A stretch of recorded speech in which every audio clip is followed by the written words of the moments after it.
Hello à toutes et à tous. Quand je suis revenue vraiment full-time dans les accompagnements de coaching et les masterminds et revenir dans ce monde de l'entrepreneuriat, évidemment dans lequel je suis restée puisque j'ai entrepris toutes ces années, mais avec lequel j'avais fait un peu une pause, en tout cas une petite réflexion sur les 2-3 dernières années où j'avais d'autres choses à traverser.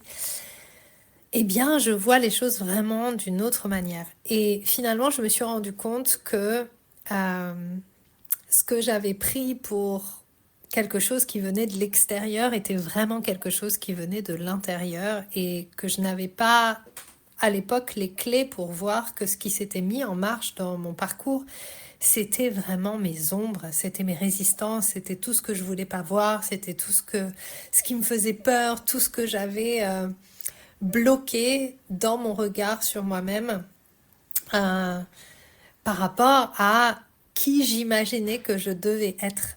Et c'est hyper intéressant d'observer, j'ai beaucoup d'amour là pour toutes ces parts de moi qu'à un moment donné dans ma vie j'ai mis de côté pour correspondre à une idée que j'avais de la femme forte, de la femme qui réussit et aussi pour me protéger bien sûr.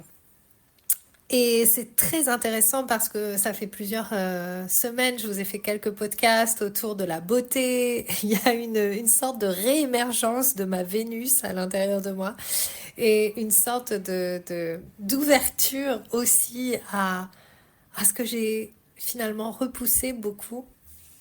La beauté, le corps, euh, la capacité à ressentir. Et je vois aujourd'hui dans quelle mesure finalement ressentir représentait pour moi un danger et m'exposer représentait également un danger. Et je pense que ma sensibilité avait besoin d'être protégée, ou en tout cas il y a eu beaucoup de systèmes pour me protéger de justement cette sensibilité, ma capacité à ressentir qui est tellement profonde, qui est tellement grande et qui est à la fois mon super pouvoir, mais aussi une très grande vulnérabilité pour moi, en tout cas dans ma conception. Et donc il y avait beaucoup de choses que j'ai jugées de qui j'étais, mon envie de luxe, mon envie de vivre une belle vie, mon envie d'accompagner vraiment profondément euh, le plaisir. Et finalement, quand je regarde ma vie aujourd'hui, il y a tellement de choses que je n'ai pas fait dans le plaisir. Il y a tellement de choses que je me suis interdite. Et finalement, je me suis sabotée encore et encore et encore dans toute ma carrière et dans toutes mes carrières. J'ai voulu. C'est hyper intéressant à observer. C'est comme si j'avais plusieurs personnalités, dont une qui résonne avec ce que l'extérieur me montre et qui dit bah oui évidemment tel entrepreneur ou tels entrepreneurs elles disent que c'est possible, bah moi aussi je veux que ce soit possible pour moi, tel artiste elle fait cette carrière mais je sais que c'est possible pour moi. Donc il y a eu à la fois dans ma vie cette part en moi qui sait et qui dit mais oui ça c'est possible pour moi, c'est ce que je veux, donc cette espèce de désir et en même temps des sabotages intérieurs, des freins hyper profonds dont j'avais pas encore tout à fait conscience, mais que j'ai bien senti dans ma vie, qui finalement m'ont à chaque fois mis un poids et m'ont dit bah non, pour toi ce sera pas possible. Et il y avait vraiment cette phrase qui revenait pour toi ce sera pas possible. Et choisir de revenir au mois de décembre dans des espaces sur lequel on peut vraiment le dire avec beaucoup d'honnêteté, pendant un moment j'ai un peu craché ou que j'ai repoussé, sur lesquels j'ai projeté beaucoup de choses. En fait, ça a été un grand pas d'humilité.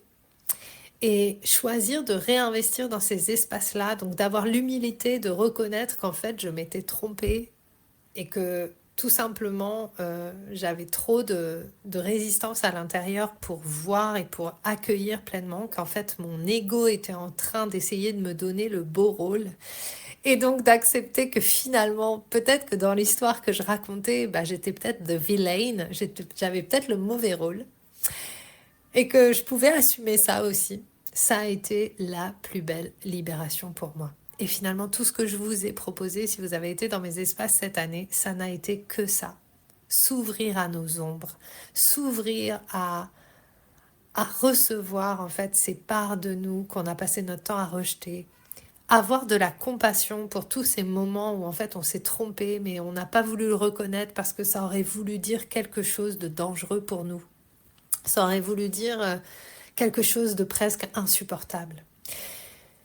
Et, et en fait, j'aime tellement ce travail de l'ombre, ce shadow work. Et ce qui a changé, c'est que j'ai toujours fait du shadow work. Dans la danse, dans les espaces chamaniques, dans tout ce que je propose depuis plus de 10 ans maintenant, on a toujours été explorer les ombres. Mais la clé qui me manquait, c'est explorer les ombres pour les accueillir en soi avec plaisir, sans rester dans la posture de victime. Et en fait, il y a beaucoup plus de compassion là-dedans que dans la posture en fait où je vais aller voir mes ombres et puis je vais m'offrir de la compassion à ces parts de moi, mais en fait je vais continuer à me maintenir dans cette histoire, ma pauvre histoire, mon histoire difficile, ce que j'ai eu à traverser. Et bien sûr qu'on va accueillir ça, et bien sûr qu'on s'offre de l'amour pour tout ce qu'on a eu à traverser, mais on va pas se focuser sur ce passé, on va regarder et aller vers l'avant. Ok, qu'est-ce que je fais avec cette histoire? Et c'est hyper intéressant parce que j'étais à Londres donc ce week-end et à un moment quelqu'un a dit quelque chose, une des speakers, c'est celle qui a organisé l'événement il me semble, je me rappelle plus exactement, mais qui a dit en fait elle a traversé tellement de choses dans sa vie et elle savait que les belles choses qu'elle recevait, non, c'était pas dans l'événement de Londres, c'était dans autre chose que j'écoutais aujourd'hui. Et en fait, elle a traversé des choses, mais elle savait que ça venait de God / la source. Tous ses talents, tout ce qu'elle a vécu, tout ce qu'elle a reçu venait de God / la source. Donc ces expériences étaient des cadeaux. Mais aussi, toutes les expériences qui ont été difficiles, toutes les expériences qui ont été parfois qui ont entraîné presque la mise en cause de notre vie sur Terre, tout ce qui a été dur dans notre vie, c'est aussi des cadeaux de la vie, de / God / la source / l'univers / peu importe ce en quoi vous croyez, ce qui est plus grand que vous. Et finalement, sortir de la posture de victime, en tout cas c'est ce que je comprends pour mon expérience, c'est de me dire en fait, tout ce que j'ai vécu et qui a été dur pour moi, je vais en faire quelque chose d'extraordinaire. Je n'ai pas vécu ça pour rien. J'ai vécu ça parce qu'en fait, je suis quelqu'un d'hyper puissant qui a traversé ça, qui est vivante aujourd'hui et qui a compris, en tout cas, qui sait maintenant comment on navigue avec tout ce dont on a honte, avec tout ce qui nous fait peur, avec tous nos monstres qui sont cachés dans nos placards et face auxquels on ne veut pas se tenir. Et c'est parce qu'on ne veut pas accueillir ces monstres. Et là, je pense au film de Disney, Monstres et compagnie, non, ou DreamWorks, je sais plus, mais j'avais adoré ce film. Quand on a peur des monstres de notre placard, on ne peut pas créer l'extraordinaire. Parce qu'on ne met pas toutes les chances de notre côté et nos monstres dans nos placards sont des chances. Ce sont des chances d'accueillir des aspects de nous qui ont des trésors de ouf. Et toute ma vie, j'ai refusé d'être sexualisée, d'utiliser mon corps pour servir ma mission. J'ai refusé de jouir, j'ai refusé de montrer ma beauté. Ou en tout cas, j'ai bien voulu le faire à des moments, mais il fallait que ça reste avec une image un peu spirituelle. Je voulais tellement être une bonne personne. Je voulais incarner vraiment cette gentille petite fille, nanana, qui, oui, mais moi, ma mission, elle est au service du monde. Et en fait, je me rendais pas compte que ça alourdissait tellement ma vie. Parce qu'en fait, aujourd'hui, et c'est quelque chose que je partageais il y a pas longtemps, je m'en fous d'être spirituelle. Je suis la vie. J'ai pas besoin de transmettre ça puisque chacun d'entre nous, on est la vie. Mais c'est quand on ouvre la porte à ressentir la vie dans tous ses aspects qu'on vit vraiment la spiritualité. Et ça, c'est une expérience, c'est pas quelque chose qui se pense, c'est pas quelque chose qui va avec un costume, c'est pas quelque chose qui va même avec un tambour ou what the fuck. On s'en fout de tout ça. C'est quelque chose qui vient se vivre, qui vient se réintégrer, qui vient se proclamer en même temps que notre respiration, en même temps que notre corps et en même temps que notre sexe. Et là, je m'adresse encore plus particulièrement aux femmes. J'ai eu tellement une révélation, mais je pense on peut l'appeler comme ça. J'ai eu une révélation. C'est une révélation ces 3 dernières semaines où j'ai pris conscience que la vie, encore et encore, dans toutes les initiations que j'ai faites, m'a dit, mais en fait, tu es là pour accompagner cette libération sexuelle. Et quand je parle de ça, je parle pas forcément de sexualité. Je parle simplement de pouvoir nommer notre sexe entre nos jambes qui est l'origine du monde. Les femmes sont les êtres uniques qui peuvent porter la vie, le féminin, la création. Et bien sûr qu'il faut être deux, et j'engage pas du tout ici une conversation sur le féminin seulement et le masculin, nanana. C'est pas à propos de ça. C'est pas la conversation qui m'intéresse aujourd'hui. On peut en parler, mais c'est pas ça aujourd'hui. J'ai juste envie de dire qu'en fait, ce qui m'intéresse là, pour moi, c'est oser en tant que femme nommer que bah oui, on est créatif, on a le droit d'être désirée et d'être désirante en toute sécurité. On a le droit de proclamer notre puissance. J'écoutais le discours de Madonna que j'ai partagé dans The Orgasmic Experiment. Et en fait, elle disait un truc tellement juste qui m'a tellement touchée. D'ailleurs, j'ai écouté ce discours et j'ai pleuré du début à la fin. Et elle disait en fait, c'est ok aujourd'hui pour une femme de s'habiller sexy, mais par contre, c'est pas ok d'assumer sa sexitude. C'est-à-dire, on peut s'habiller un peu comme une bitch, parce que j'aime pas le mot en français. Je vais dire bitch. Mais on peut pas proclamer qu'on en est une. Et on peut pas l'assumer pleinement, sinon on est jugé en tant que femme. Et en fait, moi j'ai envie de vous dire, vous avez le droit, absolument le droit, d'être qui vous êtes, d'être une femme, d'avoir du plaisir, de proclamer votre puissance, de vouloir gagner de la thune, de vouloir être riche, de vouloir vous habiller avec de magnifiques vêtements. Vous avez le droit de vouloir vous maquiller, de vouloir vous faire les ongles et en même temps d'être intelligente et en même temps de proclamer la sexualité que vous avez envie d'avoir avec qui vous voulez. Vous avez le droit de créer absolument ce que vous voulez à votre manière. Mais pour pouvoir le faire pleinement, à mon sens, il faut accepter tous ces monstres qui ont été mis dans votre placard par votre expérience, mais aussi par vos lignées, par les lignées de femmes qui ont été tellement bafouées qu'on n'a pas reconnues et qui vous ont transmis aussi, parce que c'est pas que les hommes, c'est les hommes et les femmes et la culture dans laquelle on a grandi qui nous transmet une vision erronée, en tout cas aujourd'hui, ici, maintenant, dans notre société telle qu'on la connaît. Et qu'on le veuille ou non, c'est encore présent. C'est intéressant, je parlais avec ma maman il n'y a pas très longtemps et elle me dit « Mais il n'y a pas de jalousie dans ton milieu d'entrepreneuriat ?» Parce que je disais, je parle avec plein de femmes et tout ça, il n'y a pas de jalousie. Et puis je lui dis « Bah, si, ça peut arriver qu'il y a des moments où tu vois, on a envie, on se dit « Tiens, mais elle réussit, pourquoi ?» et tout ça. Mais par contre, en fait, on a décidé, d'un commun accord, ensemble, dans ce milieu du coaching, de l'entrepreneuriat, on a décidé qu'on serait là, comme on dit en anglais, pour router, c'est-à-dire pour soutenir l'autre. Et parce qu'on fait du coaching et parce qu'on est dans le développement personnel et parce qu'on a décidé aussi, on a décidé que en fait, quand il y a quelque chose qui se déclenche chez l'autre, on sait. On a mis l'accord qu'on sait que ça n'a rien à voir avec l'autre, ça a que à voir avec soi. Et c'est ce que j'avais pas compris il y a 3 ans dans l'entrepreneuriat. Et c'est pour ça que j'ai eu ce rejet très violent parce que l'image que ça me montrait de moi, d'être dans ce milieu, c'était trop brut. J'étais pas capable d'assumer ce que ça me montrait de moi. Je pouvais pas le voir. C'était insupportable. Et donc, en fait, ce que j'aime, et ce que j'ai aimé dans cette conversation avec ma mère, alors la jalousie, oui, mais quand même, et nanana, ça m'a montré aussi, elle, sa manière de penser. Parce que oui, dans le milieu des femmes, et spécialement quand on est une femme belle, ma mère était une femme hyper belle. Elle a été Miss dans son village, dans sa ville. Et en fait, ça lui a apporté que des problèmes. Elle s'est fait critiquer, elle s'est fait moquer. On lui a dit, du coup, elle a assimilé que c'était quelqu'un de bête.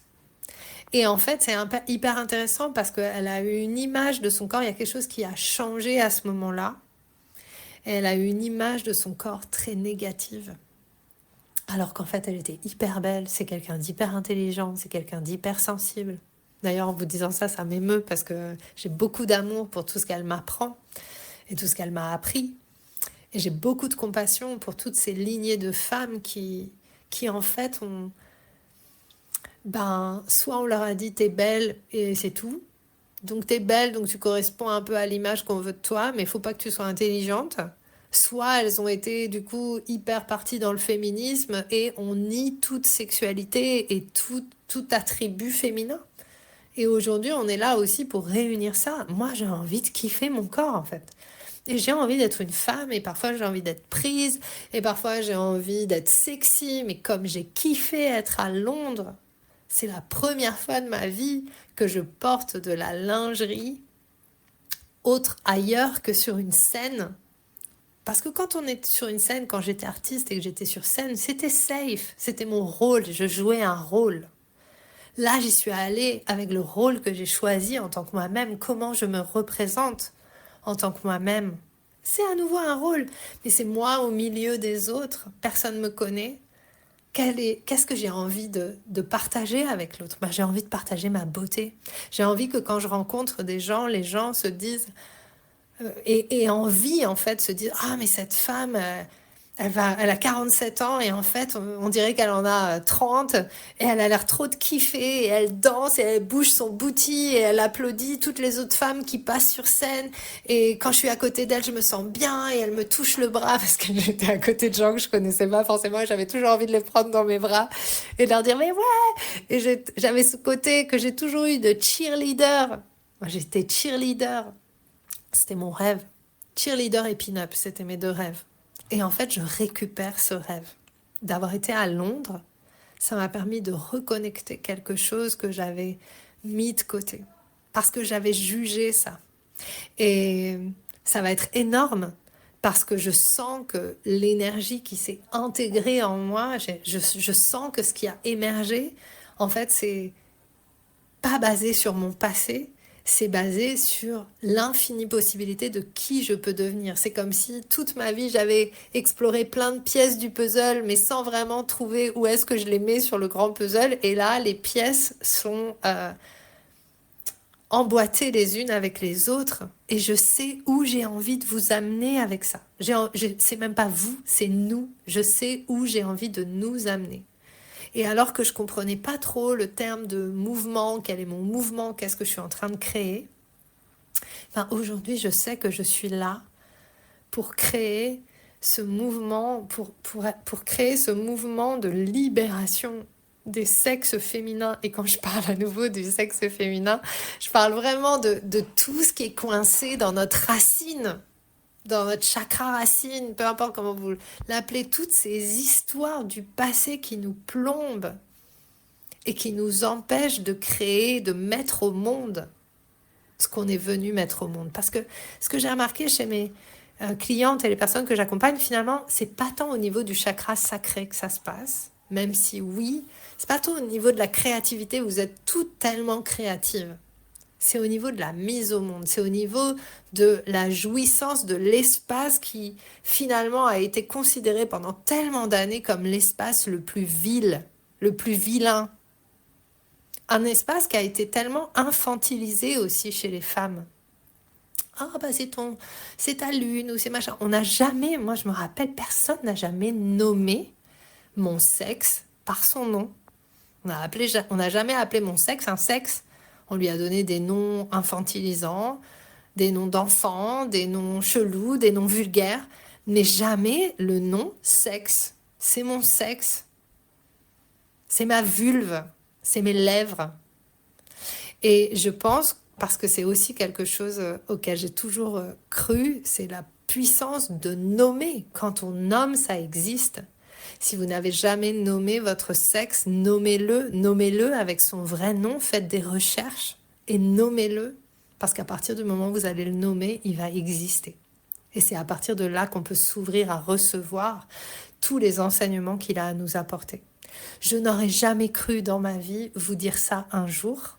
Je n'aurais jamais cru être autant connectée à ça et je me rends compte aujourd'hui à quel point ça m'a manqué dans ma vie, à quel point je suis née pour ça et contre toute attente, bah oui, je suis là pour permettre aux femmes de libérer leur sexe, permettre aux femmes de créer la vie qu'elles méritent, qu'elles souhaitent, qu'elles ont envie de créer. Il n'y a même pas de notion de mérite en fait. Mais créer la vie qu'elles ont envie de créer tout simplement parce qu'elles le désirent, point. Il n'y a rien à mériter pour ça. Et j'ai envie aussi de vous proposer des espaces où quand vous arrivez comme moi à plus de 40 ans, votre vie commence. Notre vie commence à peine. On a toute une vie devant nous pour créer l'extraordinaire avec nos corps, pour kiffer nos corps, pour créer de l'argent, des richesses, des empires, whatever you want to create. J'ai eu des visions à Londres sur ce que j'avais en fait vraiment envie de créer. De la même manière que je suis en train de vous parler comme je vous parle aujourd'hui, je ne savais pas que j'avais ces envies en moi, que j'avais cette possibilité-là. Et c'est extraordinaire. Et je ne sais pas comment. Je ne sais pas comment les choses vont se faire. Mais j'ai dit oui. J'ai dit oui à créer l'extraordinaire. Parce que imaginez une société où les femmes seraient dans le plaisir vraiment. Où les femmes seraient tellement dans le respect d'elles-mêmes et de leur corps que forcément elles respecteraient le corps de tout le reste. Il y aurait beaucoup moins de conflits, il y aurait moins de guerres. Les femmes se dresseraient pour dire mais non, on ne va pas investir dans les armes, on va investir dans des jardins, dans de l'éducation, on va investir à créer de la beauté parce que c'est l'essence du féminin. Et mon enseignant chamanique Don Oscar, il nous l'avait déjà dit et j'avais pas percuté. Et en fait, c'est génial parce qu'en ce moment, je relis et je réécoute pas mal d'enseignements que j'ai fait avec lui. Et il nous a dit, mais en fait, c'est l'émergence du féminin, quoi. Et on est là pour soutenir ça. Le féminin, c'est-à-dire la créatrix de l'univers, la source d'amour. Et bien sûr, dans un monde où tout est possible, il y a l'ombre qui est là. Mais le plus on réintègre nos ombres, le plus on choisit d'intégrer ces ombres, le moins, elles auront besoin de ressortir dans le monde. Parce que c'est ça, pourquoi est-ce qu'on vit dans un monde où il y a autant d'ombres, de conflits? Parce qu'on n'a pas été capable encore, en tant qu'individu, d'accueillir ces ombres en nous. Pourquoi il y a la guerre? Parce qu'il y a une lutte permanente en nous. Pourquoi on accepte? Pourquoi il y a autant de critiques et de jugements entre femmes? Parce que on a toujours ces peurs auxquelles on n'a pas voulu faire face en nous, parce qu'on a des vieilles mémoires, parce qu'il y a des vieilles histoires, parce que justement, il y a encore ce truc dans le collectif de oui, mais il n'y a pas tant de jalousie chez les femmes. C'est un truc qui est tellement véhiculé et ça doit être cleané tout ça. Et c'est ça le travail de l'ombre. Et c'est ça le travail que je fais depuis tout ce temps, mais que j'avais juste pas orienté au bon endroit. Et c'est un travail de l'ombre au service des désirs, au service du plaisir, au service de la sexitude de chacune d'entre nous. Dans le dernier podcast, je vous avais dit que je faisais une offre pour 3 personnes. Et ça y est, j'ai créé cette offre et le tarif a changé. J'ai pas eu de réponse de vous, encore. Mais du coup, j'ai changé le tarif, parce que je me suis dit qu'en fait, le tarif n'était pas assez élevé. Donc, c'est une journée VIP avec moi à Paris pour toute la journée. Ça s'appelle The Golden Shadow. Et c'est c'est justement un moment pour vraiment transmuter, transformer pour toujours et intégrer pour toujours ce que vous avez toujours refusé de voir et qui est en fait votre trésor. Vos trésors sont dans vos ombres. Ils ne sont pas dans cette belle image de vous que vous voulez donner. Le plus vous allez plonger dans vos ombres et apprendre à kiffer vos ombres, le plus vous allez être cette femme rayonnante, dorée. Donc j'ai appelé cette offre The Golden Shadow. C'est pour 3 d'entre vous. Le tarif, c'est 555 € pour une journée. Il y a une cérémonie du cacao. On va aller dans le mouvement. Avant que vous veniez, je vous envoie un questionnaire et vous avez dans lequel je crée votre thème natal, donc je prépare la session. C'est vraiment presque du... C'est plus qu'un stage, ce n'est pas un stage, c'est vraiment un truc sur mesure pour chacune d'entre vous. On va avoir un breathwork orgasmique, on va aller explorer l'ombre dans votre astrologie de votre Vénus, de votre Soleil, toutes ces parts en fait qui vous font peur, pour les réintégrer, pour que vous osiez les utiliser pour créer dans votre entreprise, dans votre vision en tant qu'artiste, etc. Et qu'est-ce que j'ai oublié? J'ai oublié quelque chose. Évidemment, on va utiliser le mouvement et évidemment, je vous accompagne. Le tarif inclut également le repas, parce que j'ai envie de vous créer une expérience sur mesure et extraordinaire. Donc, vous n'aurez rien à amener que vous-même. Et évidemment, ce tarif inclut des surprises et une véritable expérience qui marque un tournant dans votre vie. Moi, c'est ce que je suis allée vivre à Londres, en fait. Je suis allée vivre à Londres. C'est vivre une expérience unique comme ça. Une expérience où tu choisis d'investir sur toi, où j'ai choisi d'investir sur moi. Déjà, au moment où j'ai investi, déjà, il y a eu plein de choses qui se sont mises en place. Et cette transformation que je vous partage, que je viens de vous partager, elle n'aurait pas lieu si je n'avais pas pris cette décision de devenir cette autre personne. Et je ne sais pas qui je vais devenir. Je ne sais pas qui je deviens. Mais je dis oui.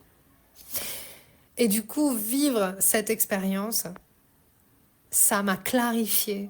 Ça m'a donné une énergie. Et comme je l'ai dit, j'ai choisi qu'il y ait un avant et un après cette expérience. Et c'est aussi ça qui va changer la posture.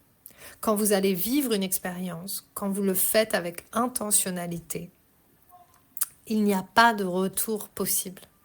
Mais si vous faites une expérience en vous disant « l'expérience va m'apporter ce dont j'ai besoin, mais alors… » et vous allez dans une sorte de posture d'attente, ça ne va pas marcher.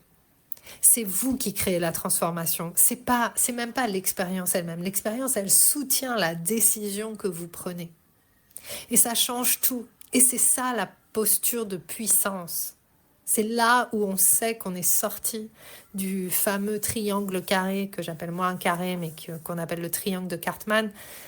Et qui pour moi, en fait, on rajoute aussi la fuite, c'est-à-dire tous les espaces où on fuit, en fait, et on se détache de la vie pour ne pas ressentir la vie. Donc victime, bourreau, sauveur, fuyant. C'est aussi ça qui nous empêche de vivre les expériences qu'on souhaite. Donc dans cette journée ensemble, on va sortir définitivement de ça. Et je vous permettrai aussi de vous connecter en fait au désir et à sortir du passé pour vous connecter au futur. C'est vraiment ça qui fonctionne. Et voilà, si vous avez des questions, vous pouvez m'écrire directement. Il faudra donc venir à Paris, ce sera dans un lieu secret, tada, avec des choses secrètes. Vous n'avez absolument rien à amener à part vous-même. Et si pour vous c'est temps de changer votre vie, ben c'est l'événement pour ça. Et vous serez 3 maximum, il n'y a que 3 places et ça va être vraiment hyper puissant. Je vous mets toutes les infos à la suite et je pense que je vais sortir cet audio en podcast parce qu'en fait je pense qu'il traduit plutôt pas mal les idées que j'ai envie de transmettre. Voilà, je vous embrasse, je vous souhaite une merveilleuse fin de journée et je vous dis à très vite.